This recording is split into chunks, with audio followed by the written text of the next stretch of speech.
السلام عليكم ورحمة الله وبركاته. في هذا الفيديو سوف أعرض لكم سعر الدولار والعملات الأجنبية أمام الجنيه المصري من البنك المركزي اليوم الجمعة الموافق 24/10/2025. وقبل ما نبدأ الفيديو محتاج دعمكم لينا بالاشتراك معنا في القناة وتفعيل زر الجرس لكي يصلكم كل جديد ولكي تدعمونا على الاستمرار بإذن الله.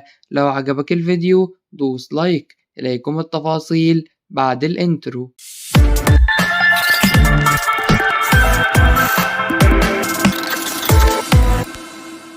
سجل الريال السعودي شراء 12 جنيه و66 قرش وبيع 12 جنيه و70 قرش. سجل الريال القطري شراء 13 جنيه وقرشين وبيع 13 جنيه و8 قروش. سجل الدرهم الإماراتي شراء 12 جنيه و93 قرش وبيع 12 جنيه و97 قرش. سجل الدينار الأردني شراء 66 جنيه و89 قرش وبيع 67 جنيه و27 قرش. سجل الدينار الكويتي شراء 154 جنيه و88 قرش وبيع 155 جنيه و37 قرش. سجل اليورو شراء 55 جنيه وقرشين وبيع 55 جنيه و18 قرش. سجل الجنيه الاسترليني شراء 63 جنيه و20 قرش وبيع 63 جنيه و41 قرش. سجل الدولار شراء 47 جنيه و49 قرش وبيع 47 جنيه و62 قرش. في نهاية الفيديو لا تنسونا بالاشتراك معنا في القناة وتفعيل زر الجرس.